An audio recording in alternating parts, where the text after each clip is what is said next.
Volvic, un volcan s'éteint, un être s'éveille.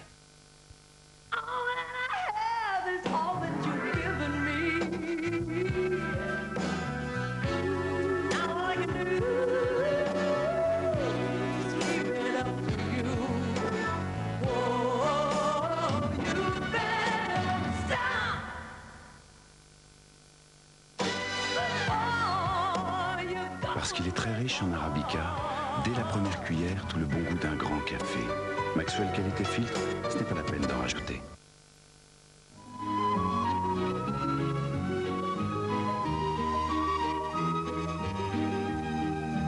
La Terre peut avoir confiance quand les enfants s'en mêlent. Comment va Mystère?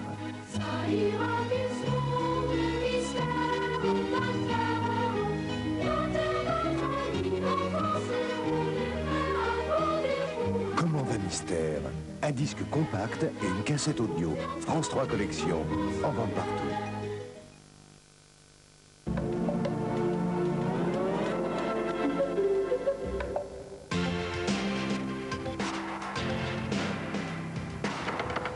Cette fois, Maigret aurait dû se méfier. Le danger venait de là où il ne l'attendait pas.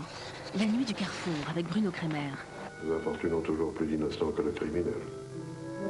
2 Maccabées en 3 jours à 200 mètres du Gourbi, quand même. Une garce, mi-ange, mi-démon, entraîne le héros de Simenon dans le piège de ses charmes. Je vais pas y aller comme ça. Mais je vous jure que cette gonzesse-là ne l'emportera pas au paradis. La nuit du carrefour, un vendredi noir pour Maigret, à 20h50 sur France 2.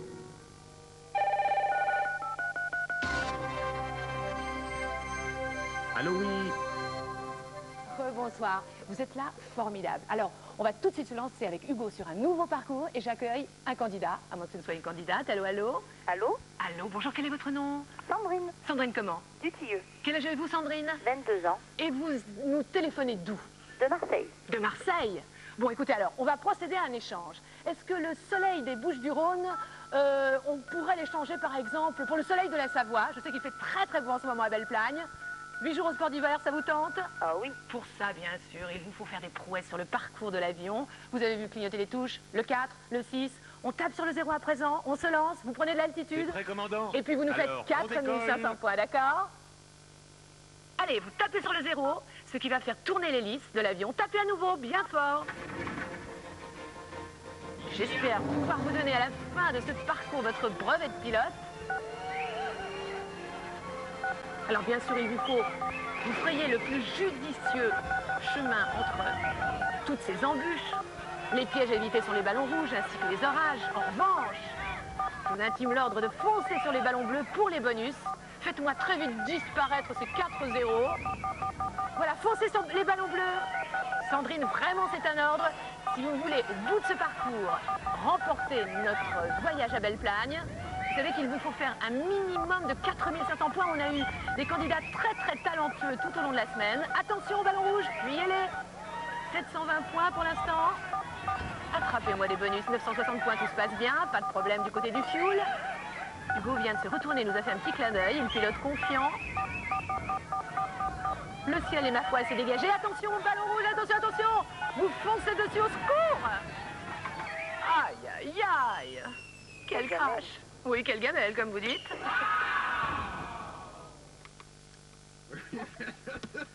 Attends, je répare et on repart.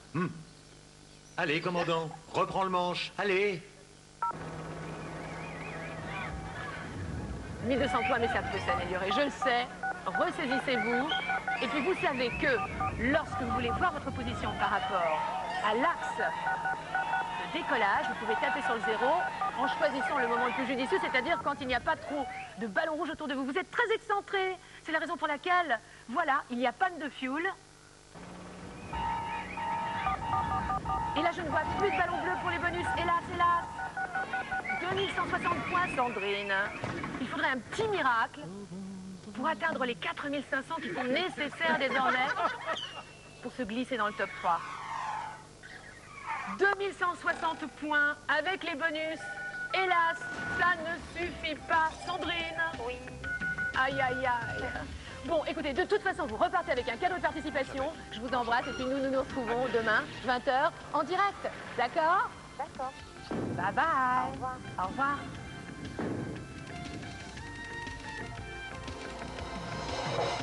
Allô?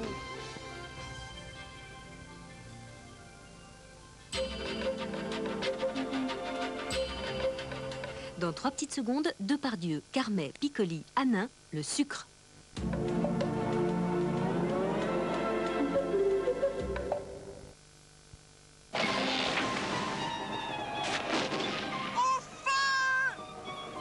Trop de chaleur peut parfois causer quelques petits désagréments. Vite, un bonbon Victor's extra fort, extra frais, c'est bon pour la gorge. Et c'est effectivement très fort et très frais. Terre! Nouveau bonbon Victor's, la fraîcheur qui fait du bien. Voici Ariel Ultra liquide avec puissance ultra détachante incorporée. Ariel Ultra liquide, ça marche vraiment mieux, même sur une trace repassée. Regardez, un peu d'Ariel directement sur la trace. À gauche, la poudre. À droite, le reste de la mini-dose. Comparez. Ariel Ultra liquide va plus loin que les poudres, jusqu'à la propreté ultra. On pourrait presque repasser les yeux fermés. Ariel Ultra liquide, Ariel Color, pour une propreté impeccable, la réponse à tout, c'est Ariel.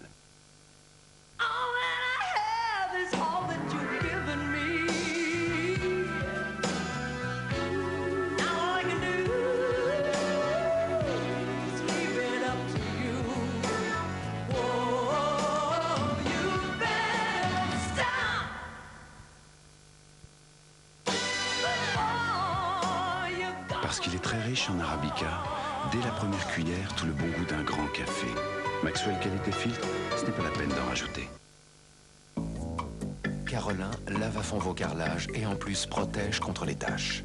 Carolin, carrelage lavé, carrelage protégé.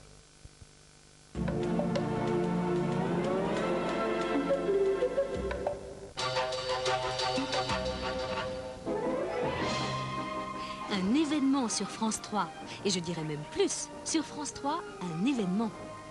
2 jours du tonnerre sur la planète Hergé. Milou au basque et Toupet au vent, Tintin s'installe 2 jours durant sur votre écran. Bachi Bouzouk, 1000 sabords. Samedi et dimanche dès 7h20 et pour la journée entière, Destination Tintin. Toutes ces aventures en 2 jours, c'est sur France 3. Waouh! Vivement le week-end Tintin sur France 3 avec Choc à pic de Nestlé.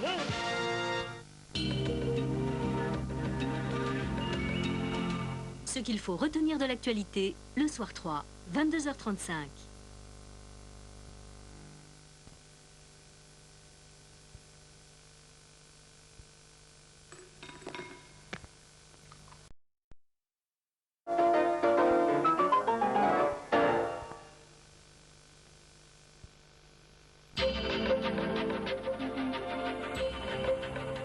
Dans 3 petites secondes, le soir sur la 3 avec Christine O'Krent.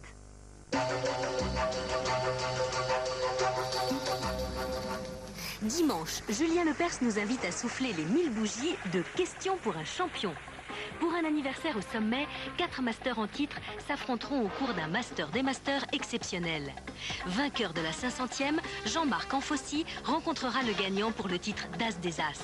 Un fantastique challenge. Dimanche 20h45, 1000e de Questions pour un champion sur France 3.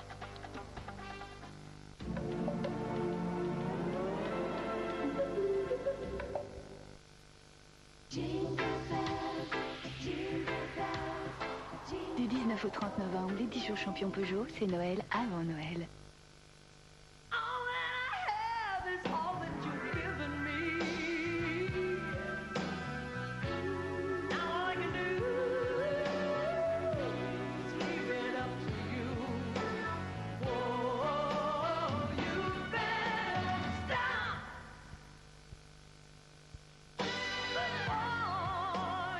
Parce qu'il est très riche en arabica, dès la première cuillère, tout le bon goût d'un grand café. Maxwell Qualité Filtre, ce n'est pas la peine d'en rajouter. Vidéo anniversaire, des images pour partager l'histoire de notre temps. Vidéo anniversaire, c'est le journal de vos plus belles années. Vidéo anniversaire, un cadeau inoubliable pour ne pas oublier. En vente partout.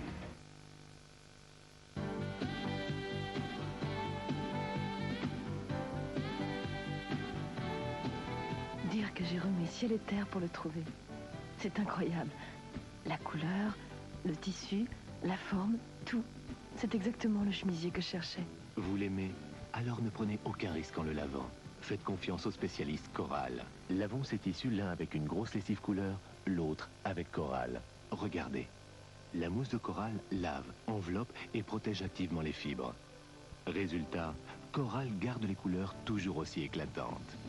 Avec Coral, vos vêtements resteront beaux longtemps, aussi longtemps que vous les aimerez. Coral Intense, le vrai spécialiste des couleurs. Excusez-moi, je suis un peu essoufflé. Parce que je viens de traverser une ville où tout le monde courait. Moi, ce qui m'a le plus étonné, c'est pas tellement que ces dames m'aient pris pour un chien, tout le monde peut se tromper, mais qu'elle n'ait pas été autrement surprise d'entendre mon chien parler. Dites donc, ils m'ont compilé. Avec Europe 1.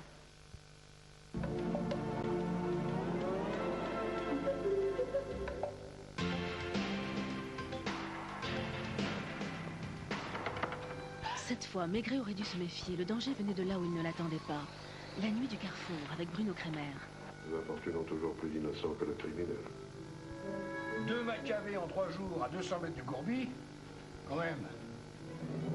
Une garce, mi-ange, mi-démon, entraîne le héros de Simon dans le piège de ses charmes. Je vais pas y aller comme ça. Mais je vous jure que cette gonzesse-là ne l'emportera pas au paradis. La nuit du carrefour, un vendredi noir pour Maigret, à 20h50 sur France 2.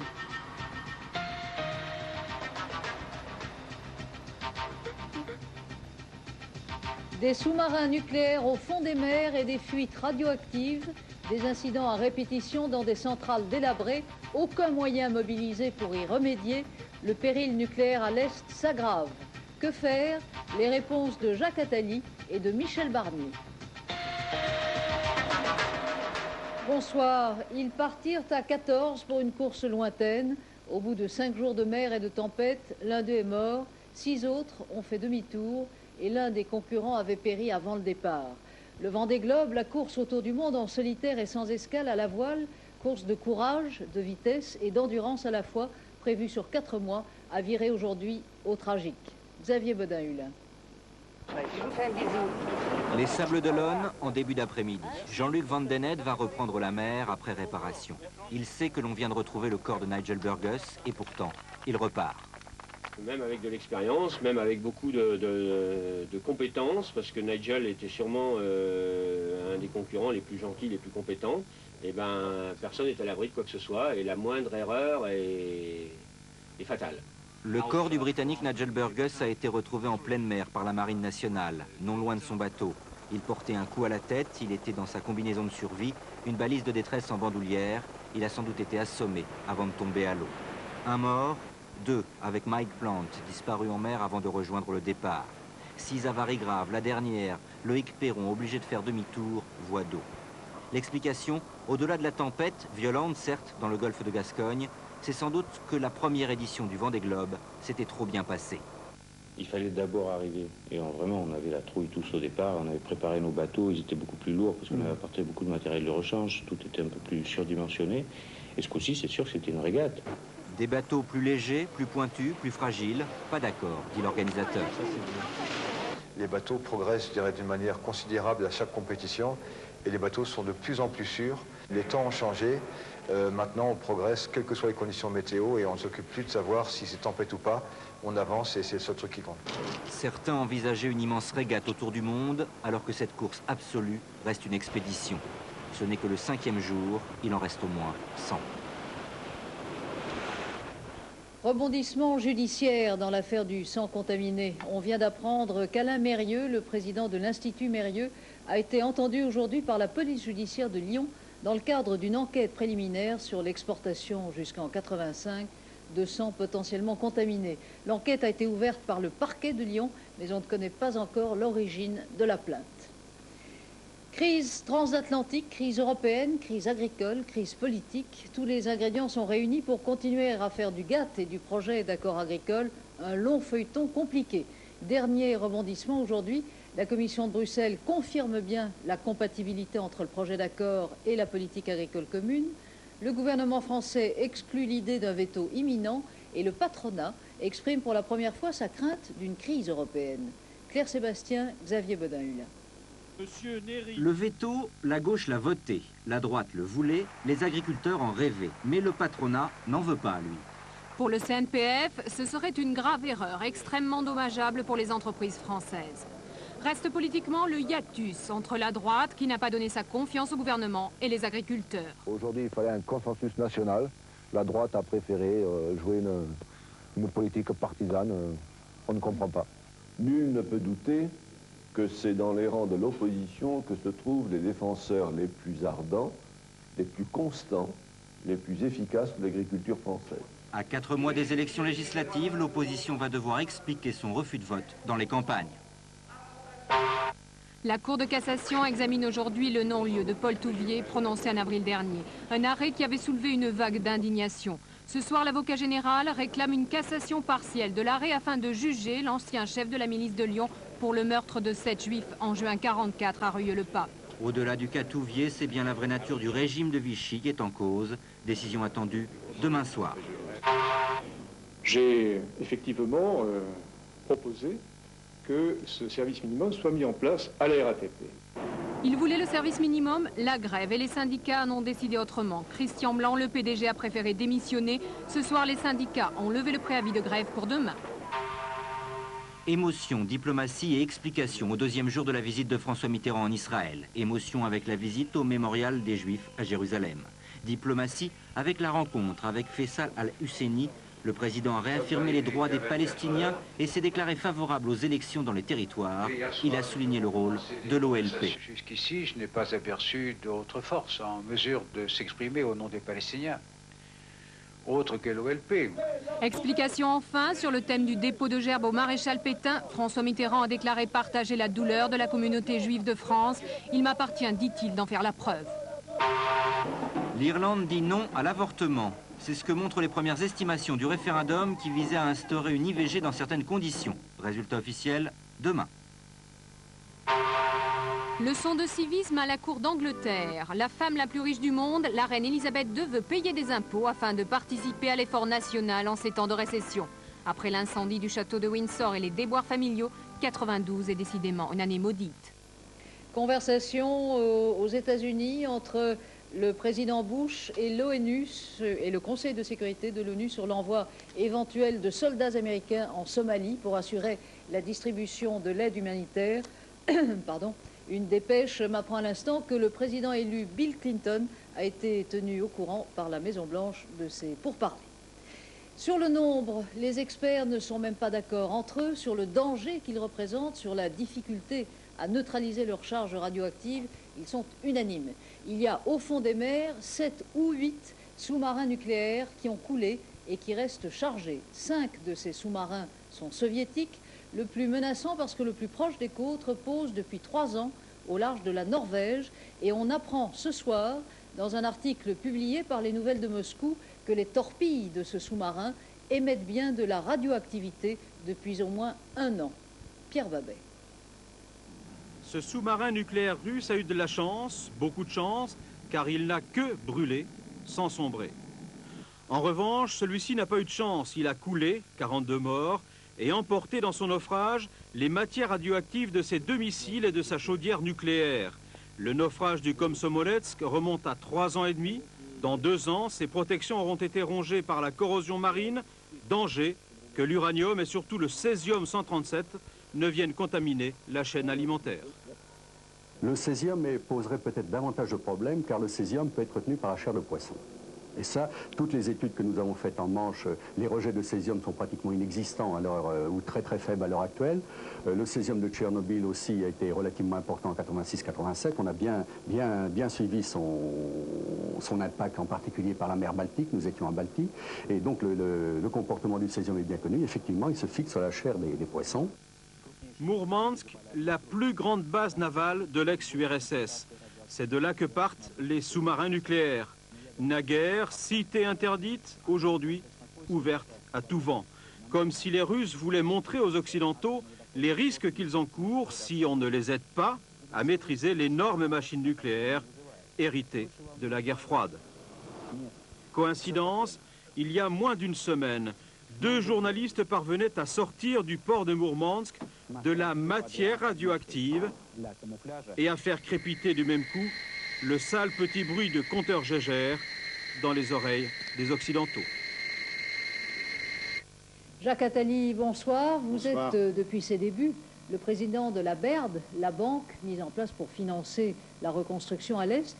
Ces menaces de mini-Tchernobyl sous-marins ou autres, vous les prenez au sérieux? Oui, naturellement. Les catastrophes écologiques sont immenses qui pointent en Europe de l'Est, essentiellement parce qu'on n'en connaît pas la totalité des mécanismes qui ont été mis en application sous les régimes antérieurs, tant dans l'armée, dans les champs d'exploitation des mines d'uranium, dans les lieux d'expérimentation nucléaire militaire, que dans les centrales nucléaires proprement dites. On ne connaît pas la réalité totale des problèmes, et il est fort vraisemblable que d'autres accidents seront révélés, d'autres dangers du même genre. Alors vous dénoncez à corps et à cri la gravité de ce risque à la fois militaire et civil, et pourtant il ne se passe rien. Oui, Alors, voilà, on reste passif, à attendre que ça explose en somme. C'est bien le danger. Voilà plus d'un an qu'à la Banque européenne, nous avons fait une étude très approfondie avec les meilleurs experts nucléaires de la planète pour montrer que sur les 60 centrales nucléaires, 14 méritaient d'être fermées immédiatement et que peut-être 40 autres avaient le même destin si on les connaissait mieux. Depuis, après beaucoup d'efforts de toutes sortes, on a obtenu quelques vagues lignes dans le communiqué du sommet de Lisbonne et quelques lignes encore plus vagues dans le communiqué du sommet de Munich du G7 cet été. Oui, il faut absolument faire quelque chose et créer un fonds multilatéral qui permettra de financer la fermeture de ces centrales. J'espère encore que nous allons y parvenir dans les semaines ou les mois qui viennent, mais c'est loin d'être fait et en effet l'action internationale est sous le sceau de l'indifférence.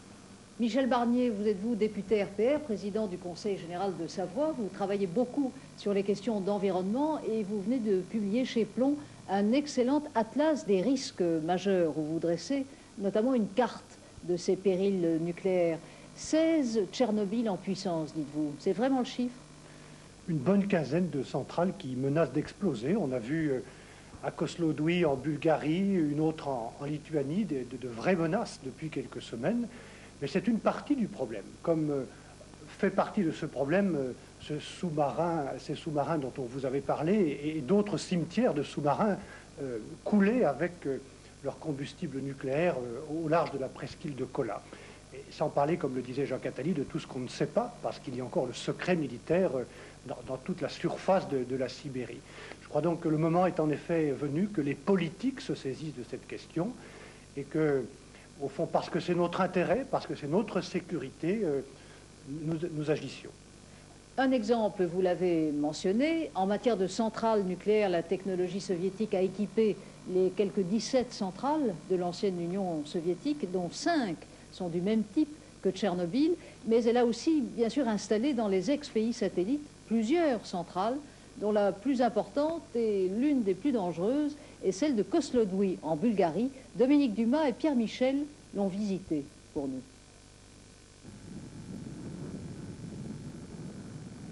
Kozlodui, au bord du Danube, la marmite atomique bulgare prête à exploser, un nouveau Tchernobyl en puissance, ont déclaré les écologistes occidentaux. Les Bulgares ne sont pas d'accord. Pour eux, Kozlodui, c'est depuis 20 ans 40% de leur électricité. Les 2 réacteurs les plus anciens sont en réfection. Les autorités ont accepté tout de même de nous laisser rentrer afin de prouver leur bonne foi. Certes, les installations, la forêt de tuyaux, tout ce matériel a été restauré, mais officiellement, pour cause de travaux, l'accès aux 2 réacteurs les plus anciens demeure interdit. Les antinucléaires rappellent le danger. Comme à Tchernobyl, il n'y a pas d'enceinte de confinement. Les responsables bulgares estiment, eux, qu'il s'agit d'une cabale.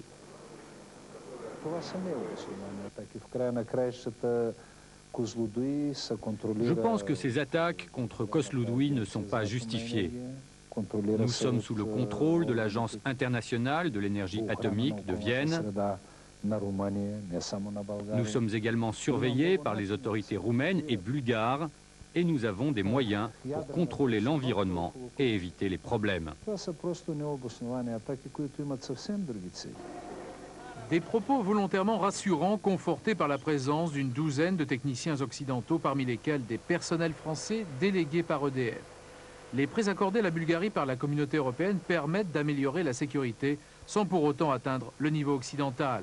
Il faut imaginer une aide limité dans son montant pour une restauration, une amélioration de la sûreté, pour un fonctionnement limité de ces tranches.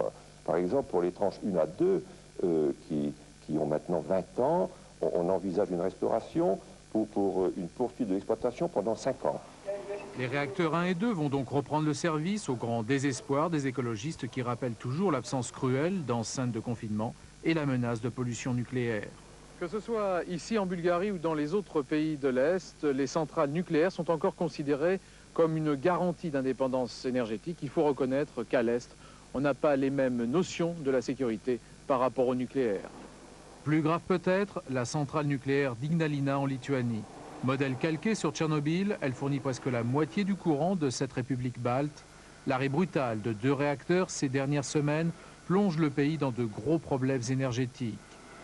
À l'Est, on n'a plus vraiment le choix, vivre dans un quart-monde nucléaire, se priver d'énergie ou encore attendre les secours venus de l'Ouest. Les priorités ne sont évidemment pas les mêmes pour les pays de l'Est et pour nous. Pour éviter le pire, que faut-il faire, Michel Barnier? Ce qui me frappe quand on examine l'état des lieux, c'est qu'il y a une situation politique extraordinaire, l'explosion de toutes ces nouvelles démocraties à notre porte, à une situation écologique extraordinaire, désastreuse, comme l'a dit Jacques Attali. L'Occident, pour l'instant, n'apporte qu'une réponse ordinaire. Et ça ne va pas pouvoir continuer, parce qu'on ne va pas attendre un nouveau Tchernobyl pour réagir. Alors les priorités sont d'urgence différentes. La première priorité, c'est celle que la BERD a bien diagnostiquée, l'assainissement nucléaire. C'est notre prime d'assurance. Cette prime d'assurance, nous devons nous la payer pour notre propre sécurité, en même temps que pour la sécurité des populations qui entourent ces centrales. Et puis on pourrait ajouter à l'urgence le triangle noir, cette zone d'Europe centrale, près de la Bohème, de la Haute-Silésie et de l'Allemagne de l'Est, où les centrales au charbon, au lignite sont tellement nombreuses et crachent tellement de pollution que ça ne pourrait pas non plus continuer, parce que ça nous concerne aussi, cette fois-ci par la voie des airs. Donc une urgence pour laquelle j'ai proposé au Parlement, j'ai proposé au Président de la République qu'une initiative européenne soit prise pour notre sécurité écologique.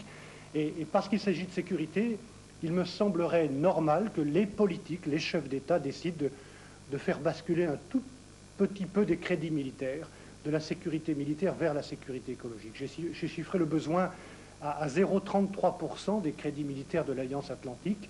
Je crois que ce serait à la fois une utilité économique pour payer cette prime d'assurance et en même temps une utilité politique pour faire comprendre que l'Europe, au fond, a une dimension humaine et politique. Je suis entièrement d'accord avec ce que vient de dire Michel Barnier. C'est en effet le grand choix politique de l'Europe d'aujourd'hui. Est-ce que l'Europe va se tourner seulement vers elle-même et ses petits problèmes intérieurs qui sont très graves, ou aussi penser large? On parle aujourd'hui beaucoup d'une relance européenne sous forme de grands travaux. Je ne crois pas qu'il y ait de grands travaux plus fondamentaux, plus nécessaires pour la survie de l'humanité et de l'Europe dans son ensemble que l'amélioration des sécurités nucléaires. Mais est-ce qu'il n'y a quand même pas une forme de chantage de la part des Russes et des Européens de l'Est, une forme de chantage à la communauté, précisément pour qu'elle paie? Je ne crois pas. Ça peut venir, et à mon avis, ça viendra si on ne fait rien. Mais ce n'est pas le cas pour l'instant pour plusieurs raisons. D'abord parce que, comme on l'a vu dans ce film très bien, ils ne veulent pas qu'on ferme ces centrales, qui sont nécessaires à leur survie électrique, qui pourrait d'ailleurs être améliorée aussi par des économies d'énergie. Si la Bulgarie utilisait les mêmes ampoules que l'Occident, elle pourrait fermer Kozloduy, parce que l'électricité qu'elle consomme est largement due à la mauvaise qualité des moyens électriques qu'elle utilise. Donc il n'y a pas de chantage pour l'instant. Il y a certainement la volonté de dire nous n'avons pas les moyens de le faire, et si vous n'avez pas de source d'énergie à nous donner à la place, eh bien on va continuer. Mais il est possible que le chantage vienne plus tard dans une situation de désespoir plus grand, comme on a entendu il n'y a pas longtemps le Premier ministre d'Ukraine dire si on ne m'aide pas, moi, à fermer mes usines militaires nucléaires, eh bien je vais vendre mes armes nucléaires. Et si l'Occident n'est pas prêt à les acheter, je les vendrai aux enchères. Voilà le vrai danger. Le trafic existe d'ailleurs déjà de certains combustibles ou matériaux nucléaires par-dessus les frontières. Une dernière question à l'un et à l'autre, rapidement. Comment, dans l'état actuel de nos opinions publiques et de nos gouvernements, comment imposer à l'Europe en pleine crise économique cette urgence-là? Il ne faut pas imposer, il faut convaincre que notre intérêt d'occidentaux pour notre sécurité, pour éviter qu'une immigration de l'Est ne vienne s'ajouter à celle du Sud que nous ne contrôlons pas déjà, pour donner du travail à nos entreprises. Jacques Attali vient de parler de la croissance que nous attendons. Moi, je suis convaincu qu'une partie de la croissance que nous espérons pour nos entreprises à l'Ouest se trouve dans la reconstruction de l'Est. Donc, si les chefs d'État et de gouvernement ont la capacité de tenir ce discours, d'abord, ils donneront à l'Europe cette dimension humaine et politique qui lui manque, on l'a bien vu dans le débat de Maastricht il y a quelques semaines chez nous, et puis ils offriront une perspective de développement importante pour l'économie occidentale. Certainement un très grand projet. L'Europe doit penser maintenant qu'elle n'est plus seulement 12 pays qui doivent rester unis, mais elle est aussi 700 millions d'habitants qui doivent se rassembler dans un destin commun. Les entreprises européennes, françaises en particulier, ont tout à gagner à une initiative en matière de sécurité nucléaire, car nous sommes en France particulièrement bien placés. Aider à la résolution des problèmes d'écologie à l'Est, ça créera des emplois en France. Michel Barnier, Jacques Attali, merci. Et maintenant, l'entracte avec, comme chaque soir, notre palmarès. Au palmarès ce soir, coup de chapeau à Pierre Hébet, qui vient de recevoir le prix Chateaubriand pour ses études sur la NRF et particulièrement pour son volume intitulé « La nouvelle revue française des années sombres 1940-1941 ». Pierre Hébet y reconstitue avec les connaissances d'un encyclopédiste la vie des intellectuels au temps de la débâcle française. Il est rare qu'un avocat de renommée internationale s'engouffre par la grande porte dans l'histoire littéraire française. Chez les libraires, les ventes ne décollent toujours pas pour « Le singe vient réclamer son crâne » de Yuri Dombrovski, paru aux éditions Verdier. Dommage, car ce roman écrit en 1943 par un des plus vigoureux écrivains russes à la sortie d'un de ses nombreux séjours en camp de détention est un livre visionnaire sur le monde totalitaire. C'est un livre étonnant, écrit par un russe. Ça se passe pendant la dernière guerre, mais à la limite, peu importe. Il traite de sujets qui sont tellement actuels et qui seront malheureusement toujours d'actualité. En plus, c'est d'un style très coulant. On peut rapprocher ça des styles des grands écrivains russes. C'est à la fois très romanesque et très intense au niveau du fond. Et je crois que c'est un livre qui restera de toute façon dans le fond de l'édition et dans l'histoire de la littérature. Espérons que ce plaidoyer fera démarrer les ventes de ce livre flamboyant qui, ajoutons-le, tient également du roman policier et du conte philosophique. La croissance rebondit aux États-Unis, mais à force de prédictions à propos de la France, il convient de rester prudent. L'actualité économique ce soir, c'est d'abord cette mise en garde du CNPF. Marie-Claire Thiers. Selon le CNPF, la croissance atteindra à peine 2% en 1992, si toutefois l'activité ne se détériore pas au quatrième trimestre. Une prévision légèrement inférieure aux 2,1% estimés par le gouvernement, mais supérieure à celle des autres grands pays industrialisés, plus 1,7% aux USA, plus 1,8% au Japon. Toutefois, selon le CNPF, il serait dangereux d'espérer précipiter la reprise en dévaluant le franc. Au contraire, il faut maintenir la parité franc-marque. Je vous dis que si on dévalue d'un bon coup le franc 5% sous ce prétexte, on se recolle une différentielle de taux court terme et probablement long terme immédiat que nous avons renié année après année et qui fait qu'actuellement notre écart par rapport en effet l'écart psychologique, l'écart historique, l'écart de suspicion qui réside encore dans le marché se rétablira automatiquement.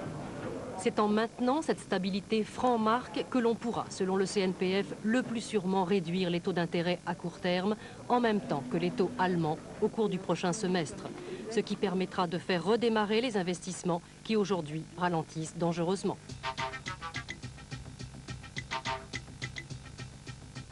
Pas de cotation à Wall Street, la bourse de New York est fermée aujourd'hui pour cause de merci donnant, de Thanksgiving, jour férié bien sûr aux États-Unis.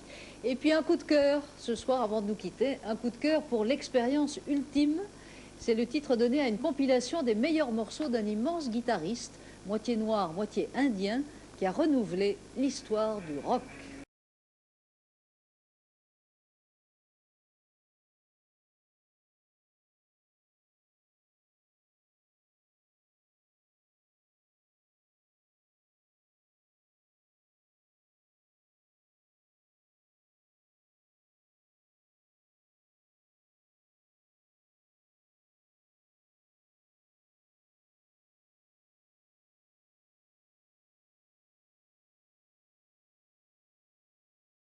Il aurait eu 50 ans demain.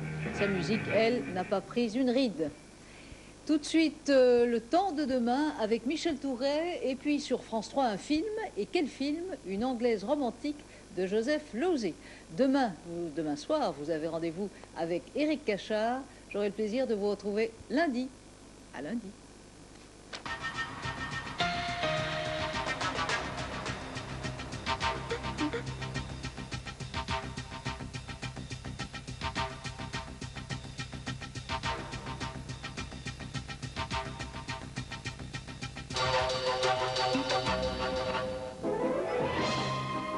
Un événement sur France 3. Et je dirais même plus, sur France 3, un événement. 2 jours du tonnerre sur la planète Hergé. Milou au basque et Toupet au vent, Tintin s'installe 2 jours durant sur votre écran. Bachi Bouzouk, 1000 sabords. Samedi et dimanche dès 7h20 et pour la journée entière, Destination Tintin. Toutes ces aventures en 2 jours, c'est sur France 3. Waouh! Vivement le week-end Tintin sur France 3 avec Choc à pic de Nestlé.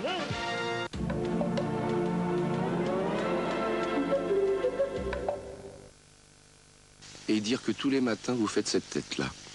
Il est vrai qu'il n'est jamais facile de choisir la chemise de la journée. Chez Pierre Clarence, nous savons nous aussi combien la chemise est importante. Normal, nous sommes spécialistes de la chemise. Pierre Clarence. La série limitée 200 tonnes de Rover. Une 16 soupapes superbement équipée pour 77 000 francs seulement. Chez votre concessionnaire Rover.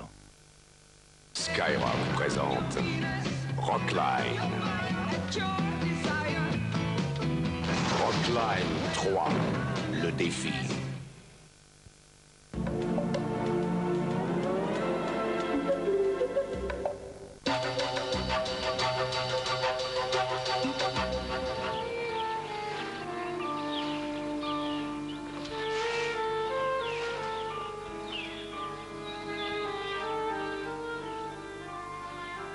Tout ce qui vit à Venise vient de la mer. La mer est le lien séculaire de la cité des Doges. À la fois amie et ennemie, la mer est là. La mer est partout. Tout autour, une quarantaine d'îles sont ancrées dans la lagune. Des îles quelquefois abandonnées, des îles souvent convoitées, des îles qui sont l'avenir de Venise, car elles aussi sont nées de la mer. Filles de Venise, c'est vendredi 20h40 dans Thalassa, sur France 3.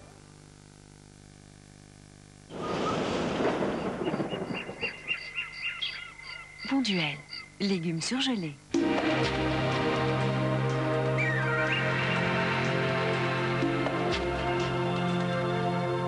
Bienvenue à tous et à toutes pour vos nouvelles du ciel de France. Demain, encore de la grisaille sur la façade ouest, près de l'Atlantique. Ailleurs, ciel assez clément, avec encore également un risque d'avalanche sur les Alpes du Nord. Grande prudence. Alors, on voit l'image du globe ensemble, avec ces gerbes nuageuses qui viennent nous visiter par l'ouest. Là, il y a un anticyclone. On va le voir d'un peu plus près avec l'image satellite européenne. Il est là, sur la Méditerranée. Il ralentit les perturbations et cette vague nuageuse va quand même venir nous visiter. D'ailleurs, je vous propose de voir l'image de Météo France, les prévisions de Météo France pour demain matin. Vous voyez que de la Bretagne aux Pyrénées, il y aura beaucoup de grisailles avec quelques rayons de soleil près des Pyrénées sans plus. De la grisaille également sur le Jura et les Alpes du Nord. Ailleurs, ce sera un ciel assez clément. Beaucoup de brouillard le matin au lever du jour quand même, du nord-est jusqu'au centre. Soyez extrêmement prudents si vous prenez le volant. Et puis le vent va souffler près des côtes de la Manche à 50-60 km à l'heure, 50 km à l'intérieur, et sur la Provence-Côte d'Azur, en rafale à 50 km à l'heure. Alors, les températures matinales assez fraîches, beaucoup plus fraîches que ce matin, vous voyez tout de suite, en chute libre, quoi, entre 0 et 10 degrés. 0 à Aurillac, à Mulhouse, 2 à Nancy, 6 à Paris, 3 en banlieue, attention, 7 à Brest, 6 à Lille, 8 à Marseille et 10 pour Biarritz, pour Perpignan, pour Nice, ainsi que pour la Corse. Celles de l'après-midi, elles seront soit stables, soit en légère régression par rapport à aujourd'hui, légèrement supérieures aux normales saisonnières, entre 9 et 19 degrés, 9 à Metz, 19 pour Bastia, 12 au Havre, 12 à Paris également, 15 à Toulouse, supportable. Alors, quel sera le temps de votre week-end, samedi, dimanche et lundi? C'est le cadeau France 3. Voyez avec moi tout de suite, samedi au nord de la Seine, grisaille et bruine, au sud d'une ligne Bordeaux, Grenoble, belles éclaircies. Entre ces deux zones, ciel très nuageux. Dimanche, au nord de la Loire, importante masse nuageuse, rares éclaircies. Ailleurs, soleil d'automne. Et dimanche, avancée nuageuse sur les côtes de la Manche, vous voyez, mais ailleurs, une belle présence du soleil, avec quelques bruines quand même sur les côtes de la Manche, et les températures seront douces ces 3 prochains jours, ces 4 prochains jours même, entre 13 et 17 degrés, 13 sur la moitié nord, 17 sur la moitié sud. Allez, on passe les frontières pour demain. Quel temps? De la grisaille un peu partout, sauf sur le sud-ouest, vous voyez, sur Lisbonne, sur Rabat, sur Alger, sur Tunis. Ailleurs, ce sera un ciel gris avec toujours de la neige sur Moscou et moins 6 degrés. Brrr, il fait froid là-bas. On n'oublie pas de fêter Astrid, Séverin et Séverine ce soir et demain.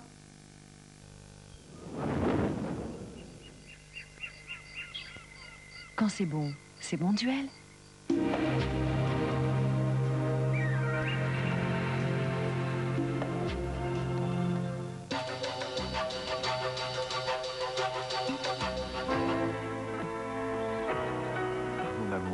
Isaura et Dona Beja, 2 femmes venues du Brésil pour vous bouleverser.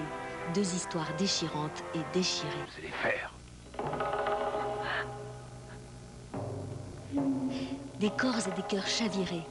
J'aimerais affranchir Isaura et ensuite je l'épouserai. Moi, tu es Beja, non? L'une est esclave interdite d'amour, l'autre indomptable courtisane. Du lundi au vendredi à 13h, Isaura, Dona Beja, de destinée sans pareil sur France 3.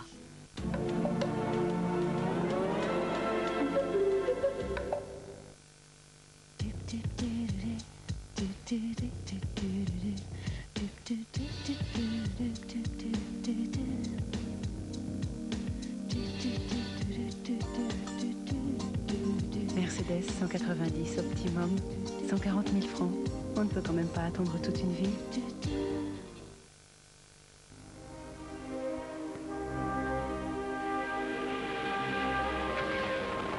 Pour ne rien oublier.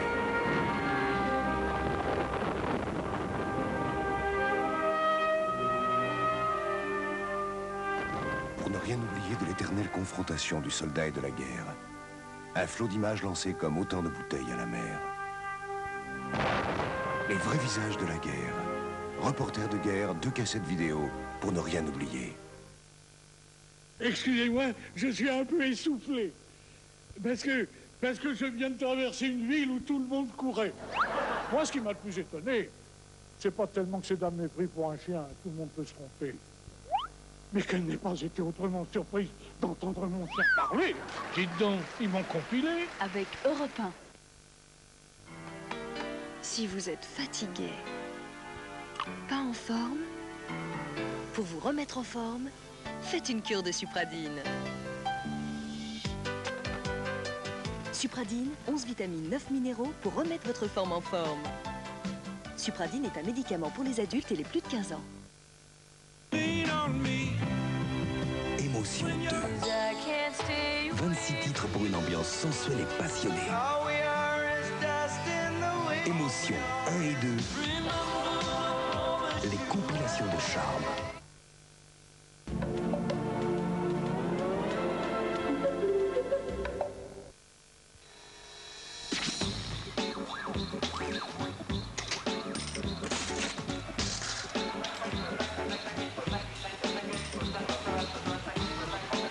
L'économie, un monde compliqué? Pas pour les auditeurs de France Info, en tout cas. Dans cet univers où tout est lié, ils peuvent croiser toutes les informations. Depuis la bourse de Tokyo jusqu'au monde des affaires, en passant par le marché du coin. C'est sans doute pour ça qu'ils comprennent si bien leur époque. France Info, pour gagner son temps.